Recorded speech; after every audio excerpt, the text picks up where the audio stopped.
At 23, my entire world shifted on its axis. Life has a way of starting out like a beautiful dream, only to twist into a nightmare when you least expect it. I want to pause for a moment. If you feel the love and are still listening to my story, please subscribe and hit the like button on the Grandparents Memories channel to show your support. Thank you so much. What should have been my moment of perfect joy, my wedding day, instead marked the beginning of an unsolved mystery that would cast its shadow over my life for years to come. I fell deeply for a man who vanished without warning on the very day we were to be joined forever, and it wasn't until I had abandoned all hope that the truth finally emerged. But was fate truly offering me a second chance at this love? I'm Eleanor Wilson, and my tale begins in Virginia in 1975. I've never been anything but ordinary, a woman with simple roots in Virginia's countryside, where time seemed to move more slowly and tradition held powerful sway. During that era, young women like myself were expected to marry, and I had always been captivated by the idea of finding true, passionate love. Never could I have imagined that the love I discovered would condemn me to decades of waiting, heartache, and an enigma that would take nearly a lifetime to unravel. My upbringing was steeped in traditional values, with strict adherence to religious principles. Robert Wilson, my father, rarely displayed warmth, though he labored tirelessly at his hardware store to provide for our family. My mother, Martha Wilson, showed more tenderness, yet firmly believed a woman's purpose centered around homemaking and child-rearing. Throughout my youth, I constantly heard that respectable young ladies should secure marriages to industrious men and establish families promptly. While I never openly challenged these expectations, something inside me yearned for more. I didn't want marriage out of mere social obligation. I craved a connection of genuine, profound love. Réessayez, Claude peut faire des erreurs. Assurez-vous de vérifier ses réponses. On the morning of the wedding, everything seemed perfect. The church was packed, guests were already arriving, and I was getting ready in my room with my cousins, nervous and laughing. My mother was adjusting my veil when suddenly someone knocked at the door. It was David, Michael's brother, breathless. He left early to solve a problem and hasn't returned yet. My heart froze. Solve what? I asked, feeling an inexplicable anguish. I don't know. He said it was something important, but that he would return in time. I tried to calm myself. Michael was a responsible man. If he left, he would return. But as the hours passed and the church filled up, my anxiety grew. The priest looked at me with concern. My father was beginning to lose patience. My mother held my hand, trying to calm me. He must be on his way, sweetheart. Stay calm. But he didn't come. And as time passed, shame and desperation took over. Had he changed his mind? Had I been abandoned at the altar? I couldn't believe it. Michael wouldn't do that to me. But then, why wasn't he appearing? The anguish grew. The church began to empty. My eyes were red from crying so much. The feeling of being the woman abandoned on her wedding day was crushing me. It was the worst day of my life, and that's how my nightmare began. The sun had barely risen when my mother entered my room, calling me with a voice full of emotion. It's time, sweetheart. Today is your day. I opened my eyes and for a moment didn't recognize where I was. The last few months had been so intense that my body seemed tired, but the expectation in my chest was greater than any exhaustion. I took a deep breath. It was my wedding day. I got out of bed and looked at my dress hanging up, the morning light coming through the window and illuminating the white fabric with French lace. I felt a shiver. It was real. In a few hours, I would be Michael Anderson's wife. In the bathroom, I splashed water on my face, trying to contain the whirlwind of emotions that dominated me. Happiness, nervousness, and a touch of fear, but a good fear, that flutter in your stomach that comes when you're about to experience something momentous. The women of the family began to arrive to help me. My cousins arranged my hair, my mother checked every detail of the dress, and my aunt kept repeating that this would be the most beautiful wedding the town had ever seen.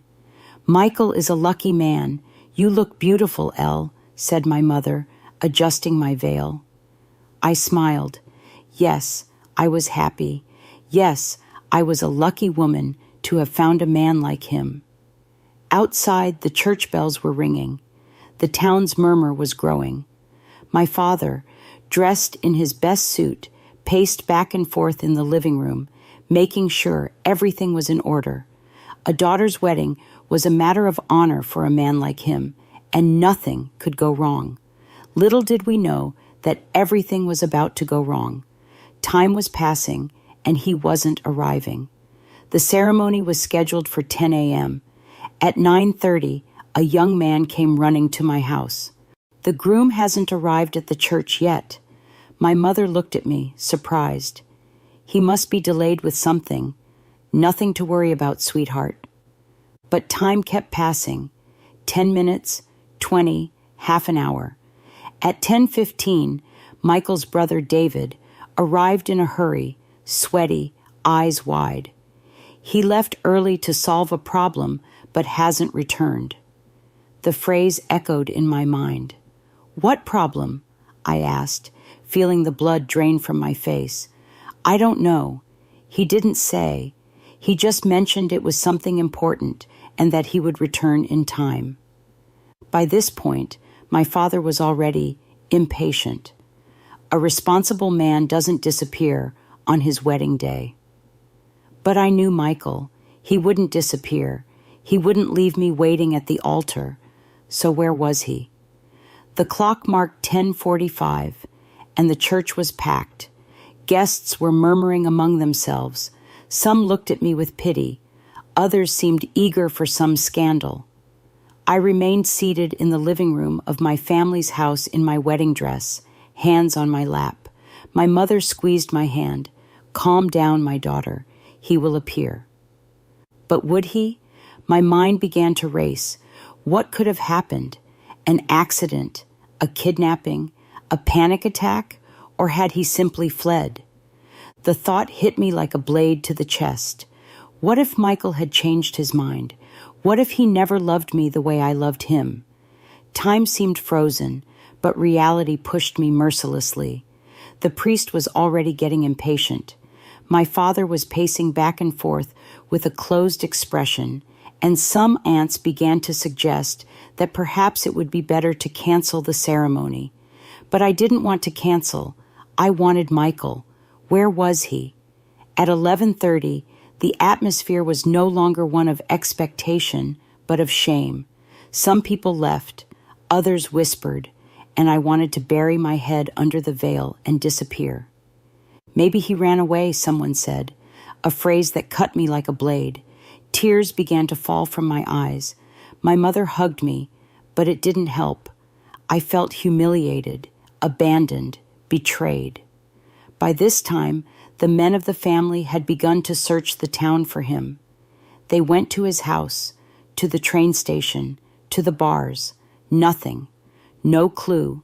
No news. He had simply disappeared. The altar remained empty. The priest closed the Bible. The flowers began to wilt in the midday heat.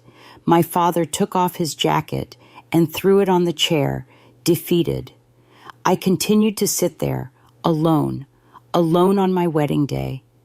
And that was the last time I wore that white dress. After hours of waiting, the guests left one by one. Some women held my hand, saying words of comfort that only increased my pain. "You're a beautiful young woman, Elle. God has a purpose for everything." Maybe it's better this way, my dear. Maybe he wasn't the right man. We never really know a man until the wedding day. I wanted to scream. I knew Michael. He wasn't a cowardly man. He wasn't the type to leave a woman waiting at the altar. Something had happened, I knew it had, but no one else seemed to believe it. People left, the church emptied, the priest closed the ceremony book and sighed as if he had seen this story before. My father, with his face red with anger, locked himself in his room without saying a word. My mother tried to convince me to take off the dress, but I sat there on the sofa in my wedding dress, unable to process what was happening. What if he never came back? What if he was dead? Or worse, what if he had simply gone away of his own free will? By the end of the day, my father finally acted. He called Michael's brothers and some men from the town to look for him. They asked the obvious questions. Had he mentioned anything in the past few days? Any fight? Any doubt? Did he have money saved? Anything that suggested he was planning to flee? No one could answer. Michael was excited about the wedding. He made plans, talked about the future. There was nothing to suggest he wanted to disappear. The men went to his house. His clothes were still there. The money was still in the safe. His passport was still in the drawer, but Michael was nowhere to be found. My desperation began to grow. Deep down, a part of me still hoped he would suddenly return with some explanation, saying it was all a mistake, a misunderstanding, a stroke of bad luck. But night fell, and he didn't return. The next morning, my mother woke me up. I was still in my wedding dress, the same dress, wrinkled, stained with tears, a cruel reminder of what should have been a happy day. "Sweetheart, let's go to the police station." That phrase gave me a chill. If we were going to the police station, it meant it was no longer a delay. It meant my fiancé was officially missing. The sheriff heard our story with a tired look. "Are you sure he didn't run away?" My blood boiled. Michael would never do that, but he didn't seem convinced. "Many women have said that before, young lady. We'll investigate, but sometimes when a man decides to leave, there's not much we can do." I left there with a lump in my throat, and that's when I began to realize that for the entire town, I was the abandoned bride. What hurt more, the shame or the uncertainty? In those days, there was no internet, but news traveled as fast as the wind. Within days, my story was on everyone's lips. They say he had another woman in the next town and ran away with her. I heard he had gambling debts and had to disappear. Maybe it was divine punishment. No man disappears like that without a reason. I couldn't bear to go out on the street. I felt the heavy looks, the whispers, people commenting as if they knew more about my life than I did myself. But nothing hurt as much as a thought that began to torment me. What if I never saw him again?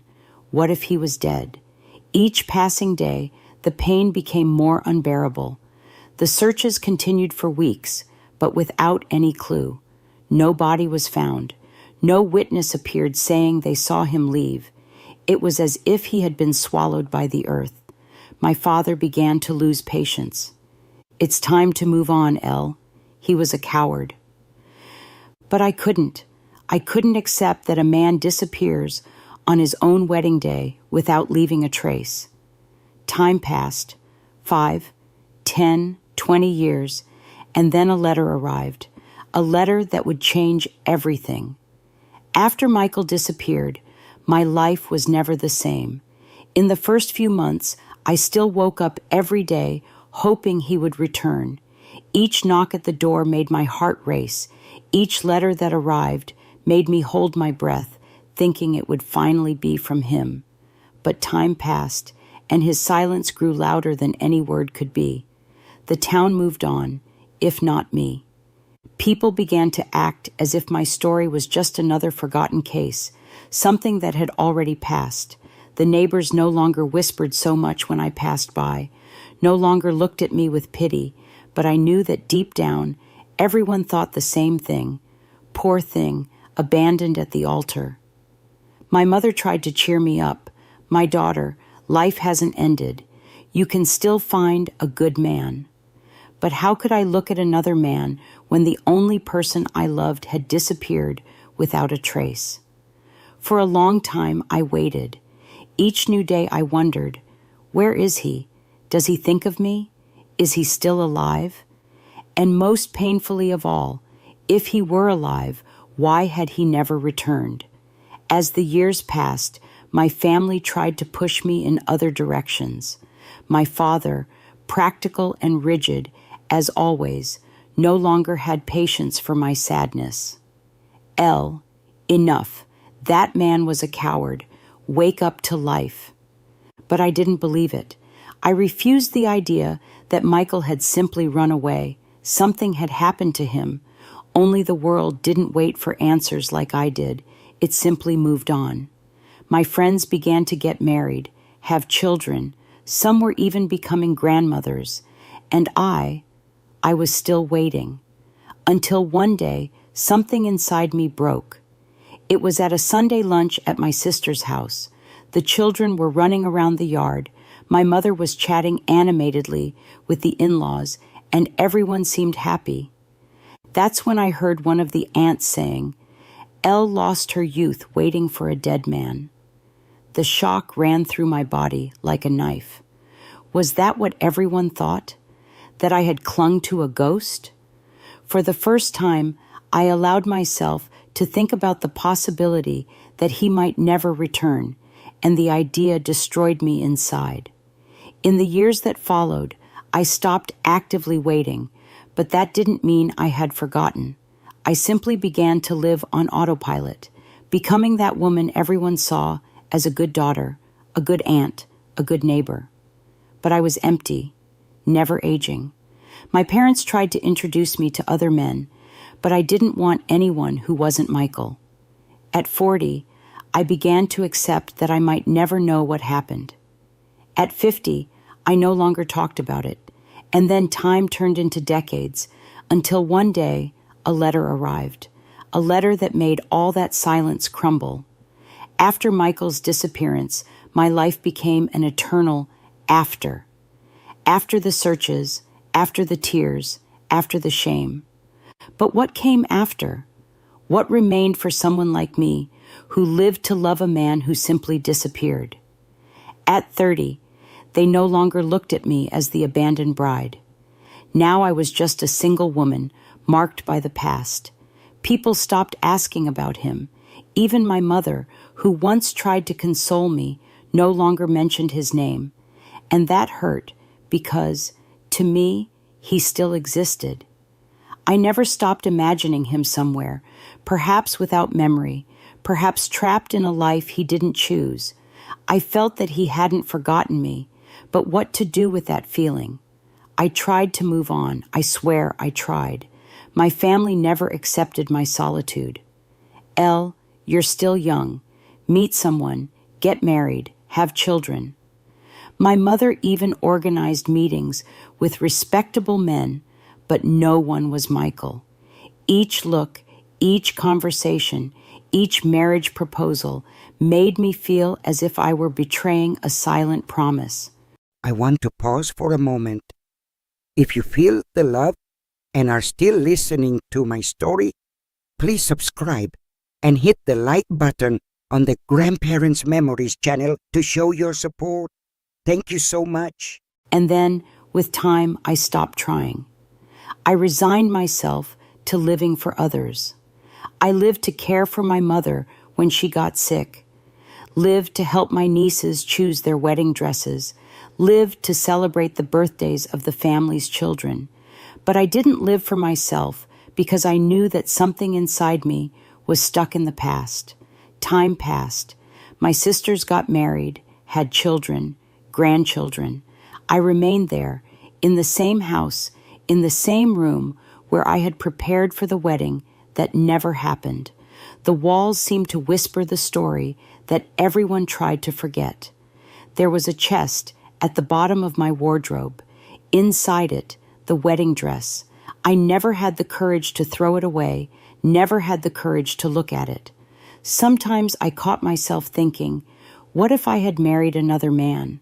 What if I had moved on? But then a greater force pulled me back. I couldn't give up without knowing the truth. The town was no longer the same. The streets changed, the people changed, the customs changed. But inside me, time was frozen. The silence about Michael became unbearable until the silence was broken. A letter arrived, a letter that brought a name I hadn't heard in over 20 years, a name that made my heart almost stop.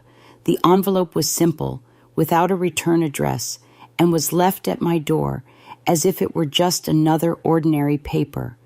But as soon as I saw my name written in careful handwriting, I felt a shiver run through my body.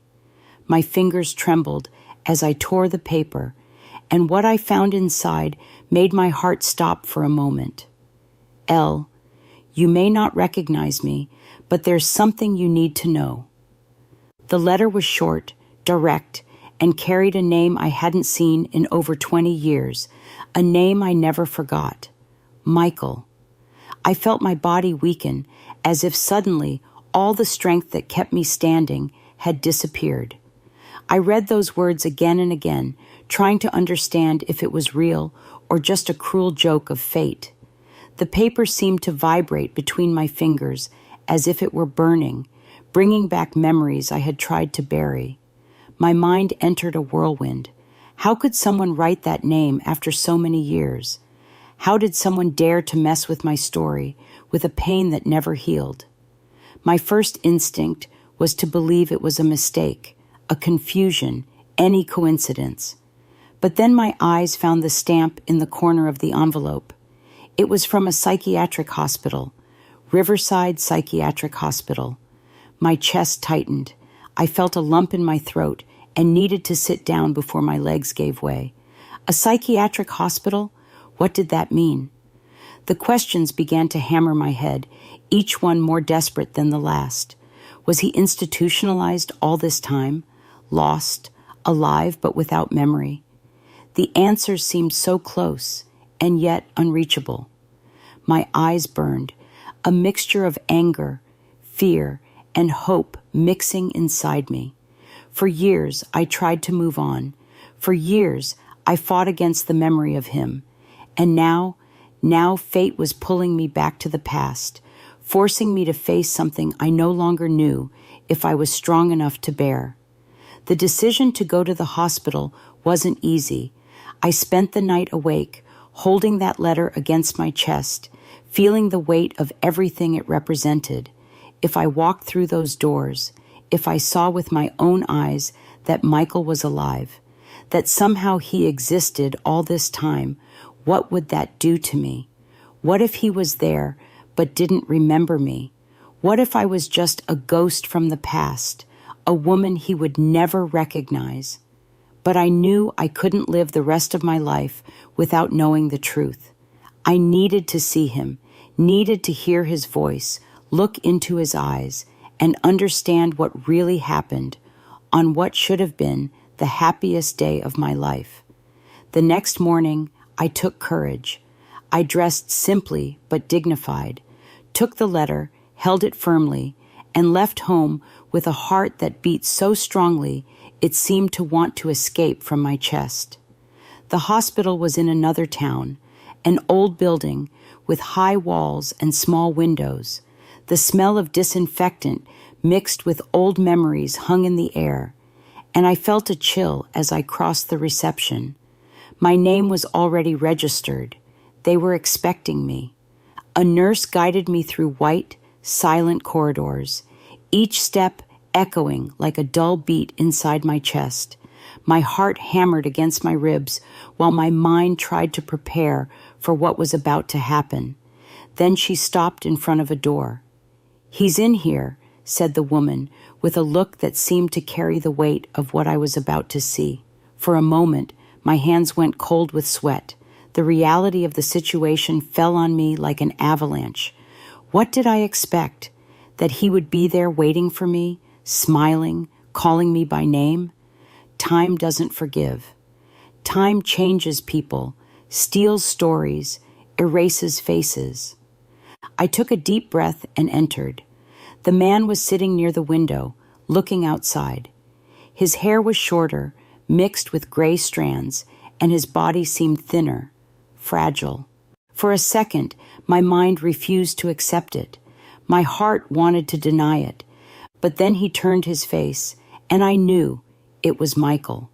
Time had transformed him, but those eyes were the same. A shock ran down my spine, and I had to hold on to the side of the door not to fall. My lips trembled. My breath was caught in my throat. He was there, alive, in front of me. But he didn't recognize me. The silence was the cruelest thing I had ever experienced. He looked at me as if I were just another stranger. No emotion, no glimmer of recognition in his eyes, just a lost, empty look. My mouth tried to form words, but nothing came out. How to say, "It's me, Elle, the woman who waited for you all her life." How to ask, "Where have you been all this time?" When I knew the answer could destroy me, he frowned, tilted his head to the side as if trying to find something deep in his memory, but the emptiness remained. "Hello," was all he said, and at that moment my heart broke in a way I never thought possible. Time seemed to have stopped. I was there before the man I loved more than anything in life, the man for whom I cried endless nights, for whom I waited for decades, but he didn't know who I was. There was no recognition in his eyes, no surprise, no emotion, just an empty, lost look, as if I were just another random person crossing his path. My throat closed, and a bitter taste filled my mouth. What should I do? I wanted to run to him, hold his hands, beg him to remember me, but a part of me felt afraid, a terrible fear that any attempt would be in vain. He looked back at the window again, as if my presence had no meaning at all. My heart was breaking more with each second. I didn't know what I expected to find when I arrived there, but I never imagined it would hurt so much to realize that to him, I was just a stranger. I took a deep breath, swallowing the lump in my throat, and took a step forward. "Michael?" My voice came out weak, trembling, as if I had to relearn how to pronounce his name after so many years. He frowned and looked at me again, now with a little more attention, but there was no memory there, no glimmer of recognition. "Do I know you?" His voice was calm, without emotion. It was like being stabbed in the chest. I wanted to cry, wanted to scream that yes, he knew me. He knew me better than anyone in the world. He knew my laugh, my fears, my dreams. He knew how to hold my hand in a way that made me feel safe, knew exactly how to make me smile after a bad day. He was the person who promised to be by my side, who said he would love me forever. How could he have forgotten? But what could I do? He didn't remember, and I was there, completely powerless before the emptiness that now occupied the place where love once existed. The nurse approached, sensing my desperation, and gently touched my shoulder. "He arrived here many years ago," she explained in a gentle but firm tone. "We don't know exactly what happened, but he was found without documents, without memory. They just said he was wandering the streets, disoriented, confused. When they brought him in, he didn't know his name, his origin, and to this day, he doesn't remember." My eyes burned, and her words hit me like punches. "He never tried to leave here, never looked for his family?" My voice came out more desperate than I wanted. The nurse shook her head. "For him, there is no family, there is no past. He lives only in the present." My body began to tremble. This couldn't be real. How can someone simply lose their entire life? How can fate be so cruel, taking from him not only his memory, but all the love he had inside him? His silence was the most unbearable thing. He just watched me without knowing why this strange woman was crying for him. "You don't remember me?" I whispered, more to myself than to him. He blinked slowly, as if trying to find some answer within himself. "I'm sorry," was all he said. And it was then that I realized that perhaps I had waited my entire life for someone who would never return. The pain of this realization hit me with an absurd force. I spent decades living with a ghost, waiting for a man who was now right in front of me, but who was no longer the same. The Michael I knew had disappeared long before that letter arrived. My knees almost gave way. Everything seemed to spin around me. I wanted to leave, to run away, to erase that moment from my mind. But at the same time, something held me to the ground because despite everything, I still loved that man. I took a deep breath, trying to find strength where there was none left. Can you call me by my name?" I asked, feeling a foolish thread of hope inside me. He looked at my face. "What is your name?" That question was the final blow. I swallowed my tears, holding myself together so as not to crumble right there. "Eleanor," I replied, my voice almost disappearing. He repeated my name softly, testing the sound of it on his lips, but there was no sign of memory, no hidden memory emerging from the depths of his eyes.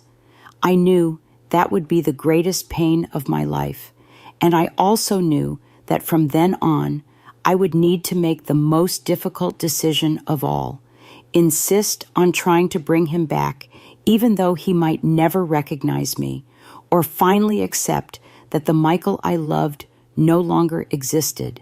My body was there, but my soul seemed to have been trapped in the past. I felt my heart beating strongly, almost coming out of my chest, as I tried to process everything that had just happened. Michael, the man I waited for more than 20 years, was in front of me, breathing, alive. But it was as if he had never existed, as if that love that once united us was just a story I made up.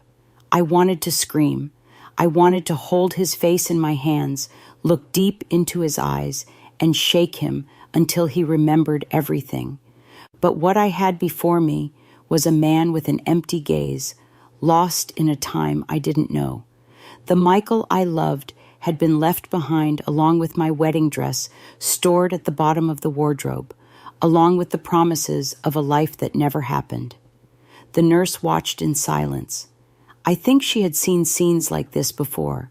People who spent years waiting for an answer, and when they finally found it, they realized the answer was much worse than the doubt. She gently touched my shoulder, a gesture of empathy that somehow brought me back to reality. "Do you want to talk to him a little more?" she asked, her voice low, careful. I wanted to, and at the same time, didn't want to. I wanted to sit beside him, tell every detail of our story, show photos, tell him who he was, who we were. But I also wanted to flee from there, run away, and never look back. I was facing a cruel dilemma: fight for a love that might never exist again, or accept that fate had robbed me of everything, even the chance of a goodbye. Michael continued to look at me, but without any real emotion, just a curious look, as if I were a piece of a puzzle he could never fit. This killed me inside. During all those years, I tortured myself thinking about where he was, if he was alive, if he thought of me, and now, seeing him there, so close and yet so distant, I realized that the pain of losing him was less than the pain of finding him without him knowing who I was. I swallowed my tears. There was no point in despairing. "Do you like living here?" I asked, trying to make some conversation, some connection, anything. He shrugged. "It's quiet." Those two words made me realize the size of the abyss between us. It's quiet. After everything, after so much time, that's all it was.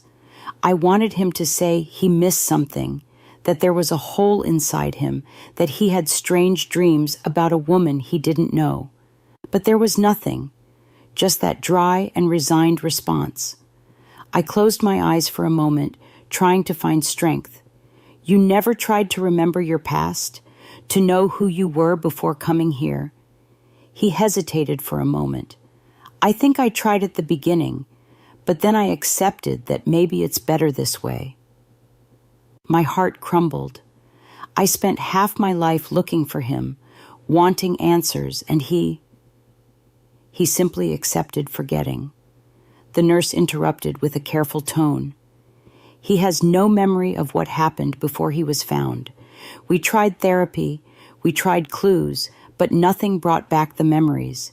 Some cases are like this. The mind blocks certain things to protect itself. I wanted to believe it was true. I wanted to think that deep down, the Michael I knew was still there, waiting to be awakened. But what if he wasn't? What if the man who loved me had disappeared forever, and all that remained was this stranger before me? I swallowed the pain once more. Michael, do you trust me? He looked at me for a long time before answering. I don't know. My chest tightened. It was an honest answer. He didn't say he didn't trust me, but he also didn't say yes, because I was just a stranger to him.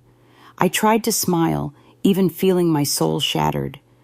Would you mind if I came to visit you from time to time? There was a silence before he answered. You can come if you want. It wasn't what I expected, but it was all he could give me at that moment. I left the hospital feeling as if I had lost Michael for the second time. The first was when he disappeared years ago. The second was today, when I realized that even after finding him, he might never again be the man I loved. The sun was shining outside, but to me, everything seemed gray. The streets were busy, people went on with their lives, and I wondered what would become of my life now. For the first time in many years, I didn't know what to do. The love I lived for didn't exist, and I faced a pain I still didn't know how to bear. I want to pause for a moment. If you feel the love and are still listening to my story, please subscribe and hit the like button on the Grandparents Memories channel to show your support. Thank you so much. I could barely sleep, and when I did, my dreams were a whirlwind of past memories mixed with Michael's empty look in the present.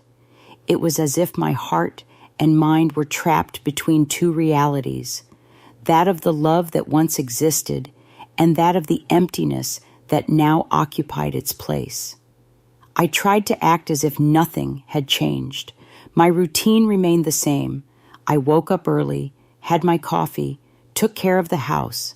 The people around me didn't notice that something inside me had broken in an irreparable way. But inside I was crumbling.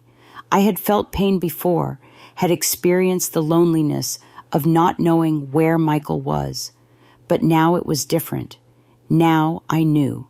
I knew he was there, a few miles from me, living a life that had no room for our past. The question that wouldn't leave my head was, what do I do now? I could simply accept what I saw and move on. I could forget, try to close this chapter for good. But was that what I wanted? To spend so many years waiting for an answer only to give up in the end? No, I couldn't give up so easily. There was something inside me that refused to accept that everything was lost. If he was alive, if fate brought him back to me after so long, then I needed to try, even if he didn't remember, even if he never returned to being the man I knew. I couldn't simply walk away.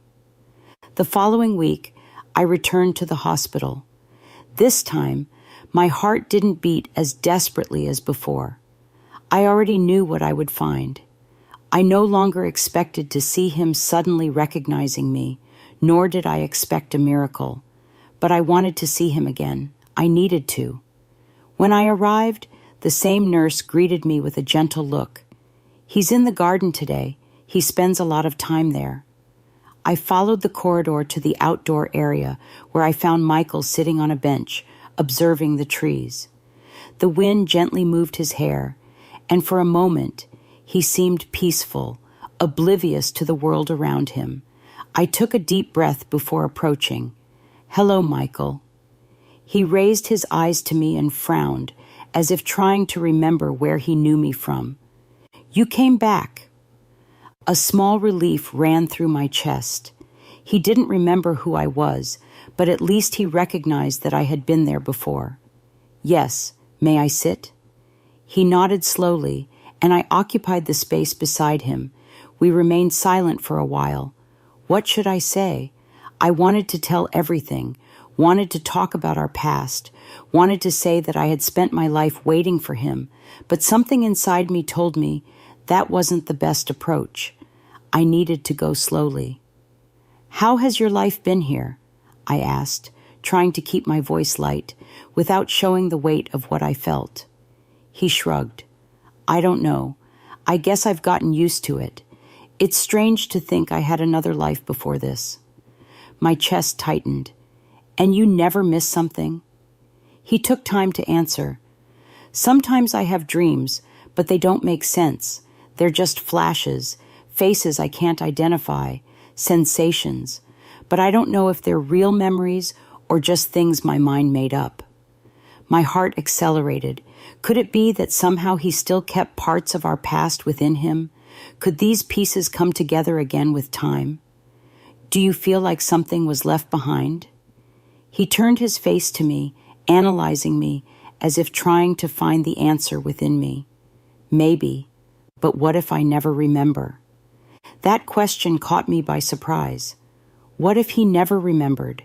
Would I still be there, trying, waiting, believing that one day he would return to me? I didn't know. All I knew was that even if he never returned to being the Michael I loved, I couldn't simply abandon him. Because love doesn't disappear. It changes, transforms, but never completely vanishes. And I was willing to prove that. That afternoon, when I left, I made a silent promise to myself. I would return. I would return as many times as necessary.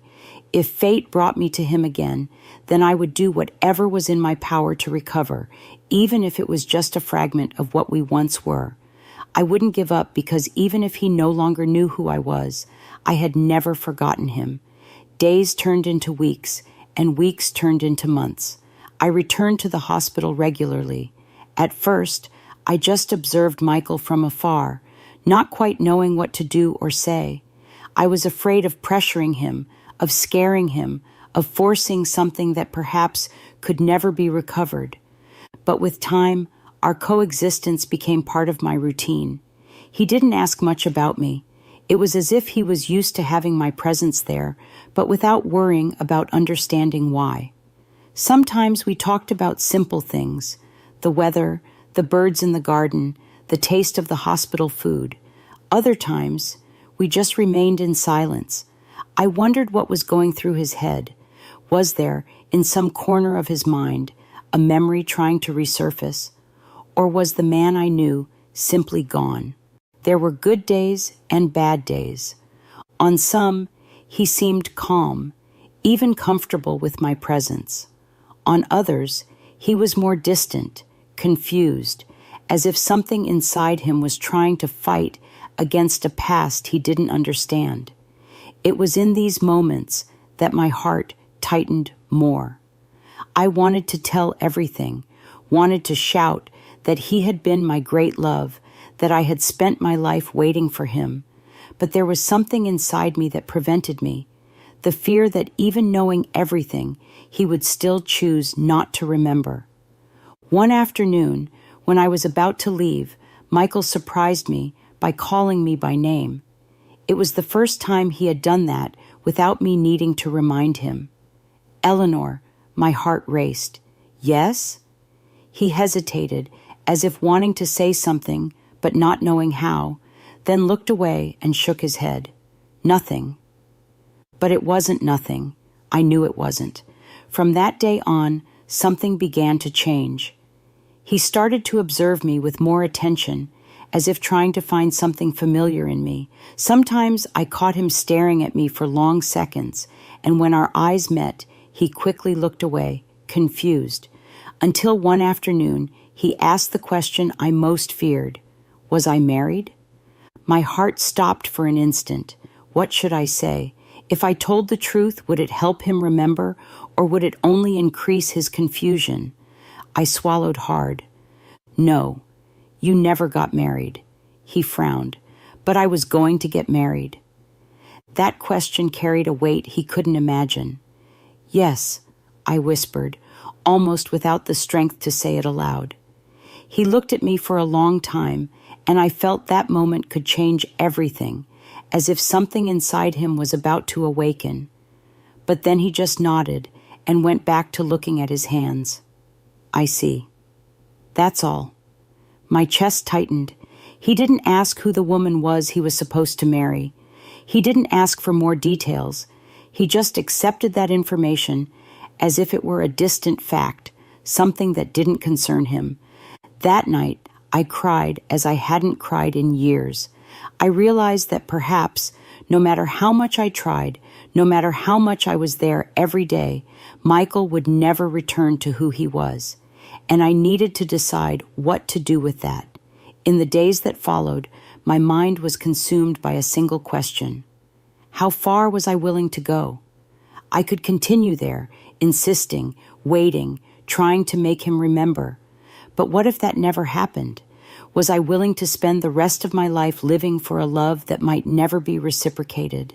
But at the same time, how could I simply walk away after everything we had been through, after everything I had felt?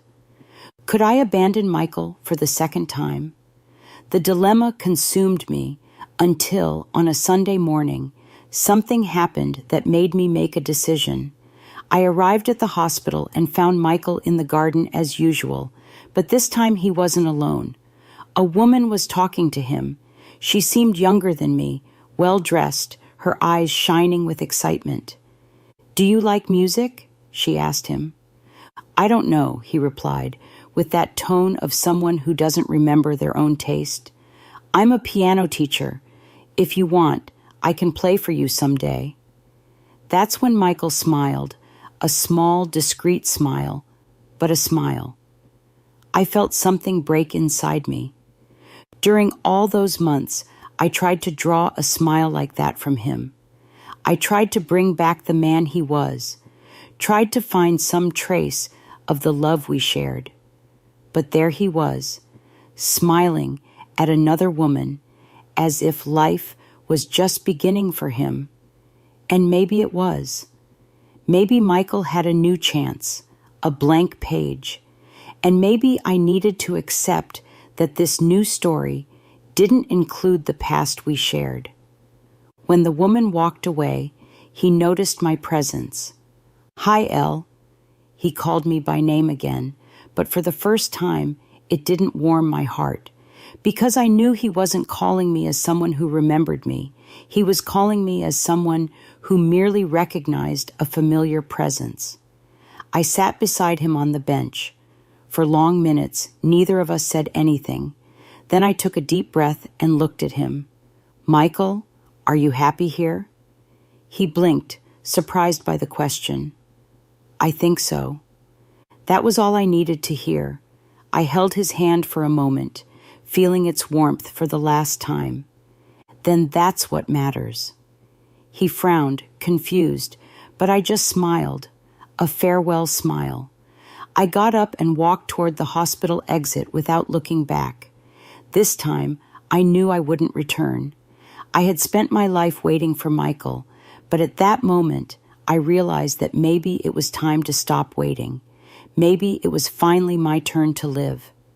The days that followed my last visit to the hospital were the strangest of my life. I didn't know how to wake up without the expectation of seeing him again. For months, that routine of going to the hospital, of talking to him, of trying to extract fragments of the past had become my reason for existing. But now, all I had was an immense void, a question without an answer, What do I do now? For the first time in many years, I felt there was nowhere left to run. I had spent decades trying to find an ending to my story with Michael, seeking to understand what happened, believing that somehow fate would unite us again. But the truth was different. The truth was that I had been alone all this time. I spent so much time living for what could have been that I forgot to live for what still could be. In the first days, the silence inside my house seemed deafening. I woke up early, made coffee, looked at the door as if expecting something to happen. But there were no more mysterious letters, no clues to follow, no hospital to go to. My family noticed something had changed, but no one asked anything. I think deep down, everyone knew that my story with Michael, even without words, had come to an end. But I didn't know how to start over. I spent nights looking at the ceiling, wondering, what do I do now? Who am I without this story? It was then that a memory returned to my mind, something I always wanted to do, but set aside because I believed my path was already set. I wanted to travel. When I was young, even before Michael, I dreamed of seeing the world, of stepping on shores I had never stepped on before. Then love came, and after love came the waiting, and the waiting transformed into my only reality. I never allowed myself to leave my town because deep down I always feared that if I left, Michael would return, and I wouldn't be here to receive him. But now I knew he would never return to me. So what was holding me back? One afternoon, I took courage and went to the travel agency in town. Never in my life had I bought a ticket to anywhere. I was always used to living where I was born, surrounded by the same people, the same places, the same stories. But for the first time, I felt I could change that. The attendant smiled when she saw me enter. "Can I help you?" I swallowed hard, still not believing what I was about to do. "Yes, I want to travel." "Where to?" That was the question. Where did I want to go? I could choose any place in the world, but at that moment, only one destination came to mind. To the sea. I want to see the sea. The sea, something I only knew from photos and accounts, something so vast, so infinite, so different from the life I had led until now. She typed some things and looked at me with a gentle smile. "We have a perfect destination for you." And so, for the first time in my life, I bought a ticket. When I returned home, I sat on the edge of the bed and looked around. For so many years, my life had been summed up in that space. The same room, the same walls, the same furniture. Everything seemed small now. I got up, went to my wardrobe, and opened the drawer where for all these years I had kept my wedding dress. It was still there, yellowed by time, carefully folded, as if waiting for a moment to be used. But that moment never came. I touched the fabric with affection, feeling every detail. Then, without thinking twice, I took the dress, left the house, and walked to the edge of the James River that cut through the town. The wind swayed the leaves of the trees, and the golden late afternoon sun tinged everything with a soft light. I took a deep breath and released the dress into the current. The white fabric, already worn by time, began to be carried away by the water, spinning, sinking, little by little. It was symbolic, I knew, but at that moment, I felt I was finally letting Michael go, not just him, but the version of myself that spent her entire life waiting for someone to return.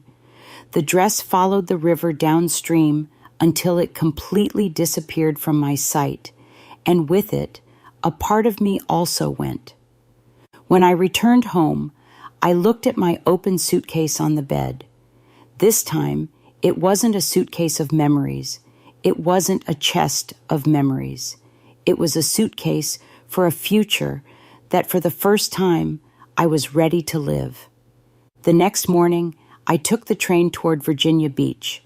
When I finally arrived, I was paralyzed before the blue immensity that extended as far as the eyes could see, the sound of the waves breaking on the sand, the salty smell of the wind, the warmth of the sun on my skin.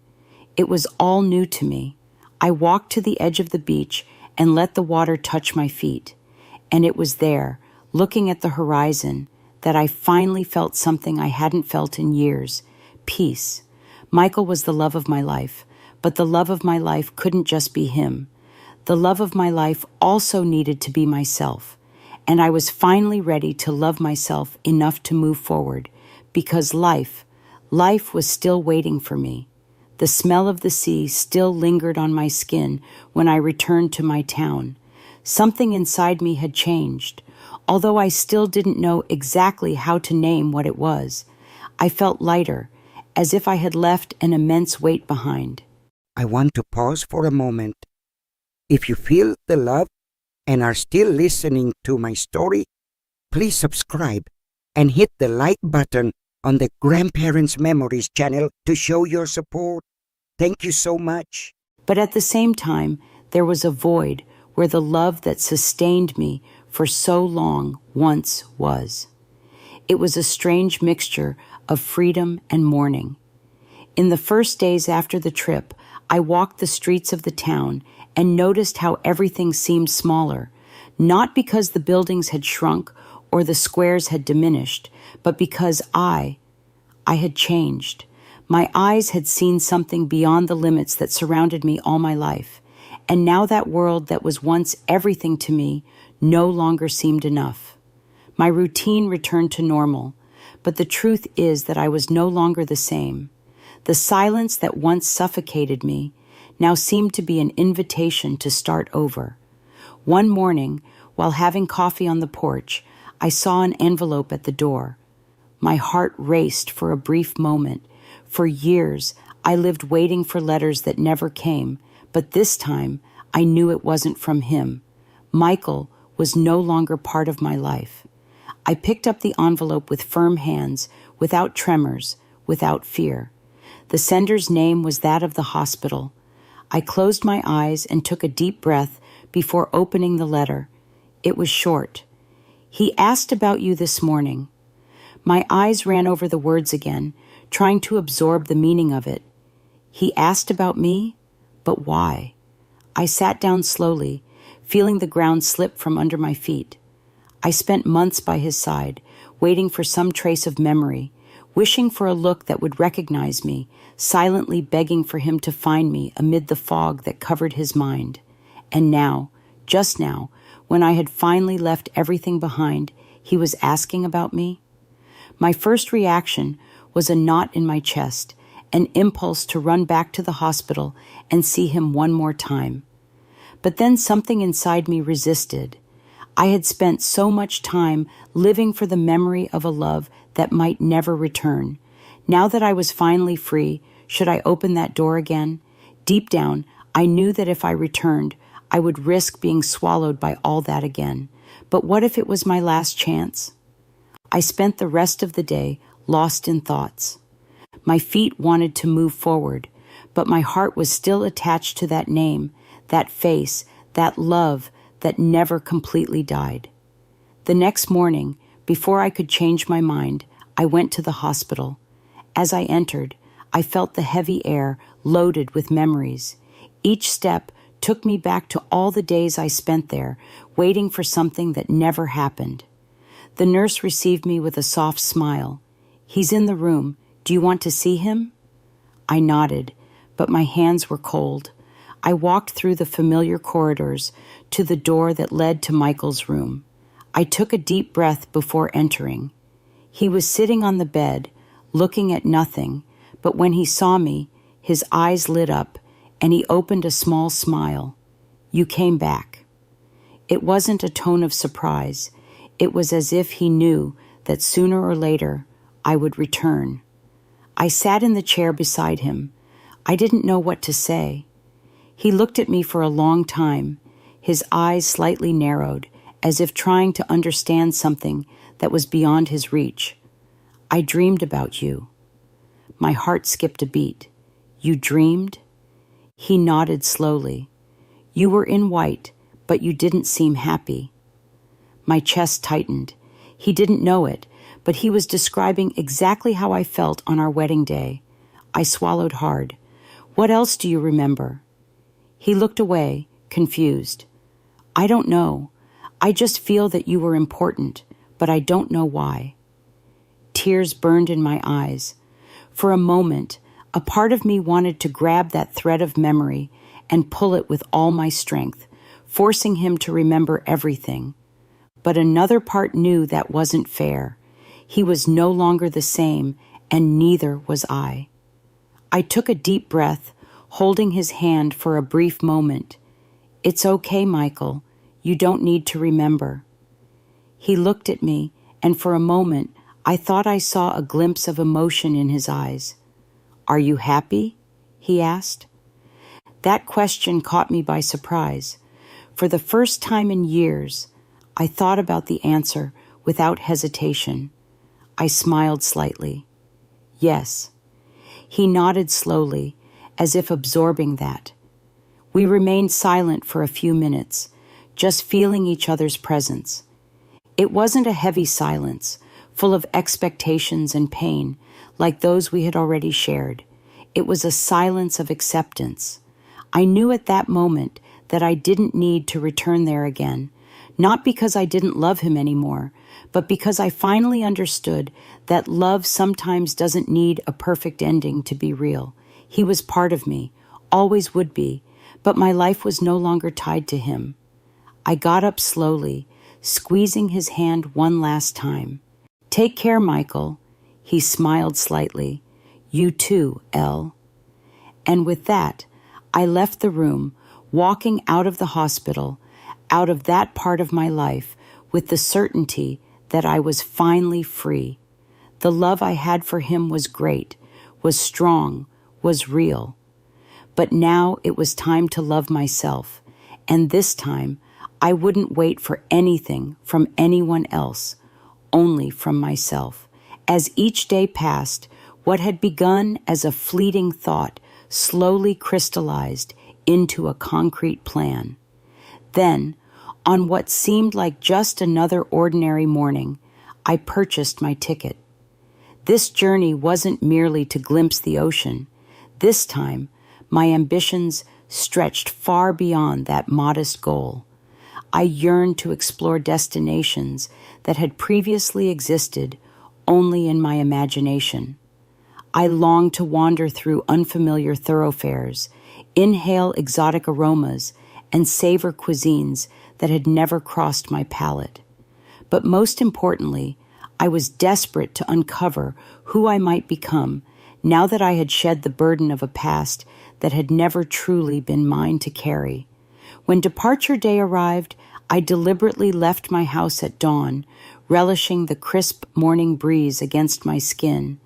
I carried only what I couldn't do without, no unnecessary baggage, no spectral remnants of bygone days, just the unburdened feeling of someone who had finally embraced living in the present moment. As I stepped aboard the train, a profound sense of calm settled over me. The uncertainty of what lay ahead didn't trouble me as it once would have. For the first time, I welcomed the unknown. I understood intuitively that wherever this journey took me was precisely where I needed to be. This time would be different. I wouldn't postpone my happiness, waiting for external circumstances or other people to align. My joy would depend solely on myself. Dear beloved audience, from the bottom of my heart, I would like to extend my deepest gratitude to all of you for patiently listening to the story of my life. I hope it serves as a profound lesson about love, waiting, and the journey of rediscovering oneself. Sometimes we spend our entire lives waiting for something or someone, forgetting that life continues to move forward every single day. My story is not just about an unfinished love, but also about learning to let go. having the courage to start over, and understanding the importance of self-love. I hope that through this story, each of us will realize that it is never too late to begin a new chapter, to explore the world, and to find joy in the simplest things. If you enjoyed this story and would like to hear more meaningful stories, please subscribe to the Grandparents' Memories channel. Every subscription and every like is a great encouragement for us to continue bringing you heartfelt stories and valuable life lessons. I would also like to express my sincere thanks to the founder of Grandparents' Memories for creating this wonderful platform and for inviting me to share my story. This is truly a precious opportunity to preserve and pass on the memories and wisdom of our generation. I look forward to seeing you again in the next stories, where we will continue to explore the beautiful puzzle pieces of life together. Thank you, and may your day be filled with love.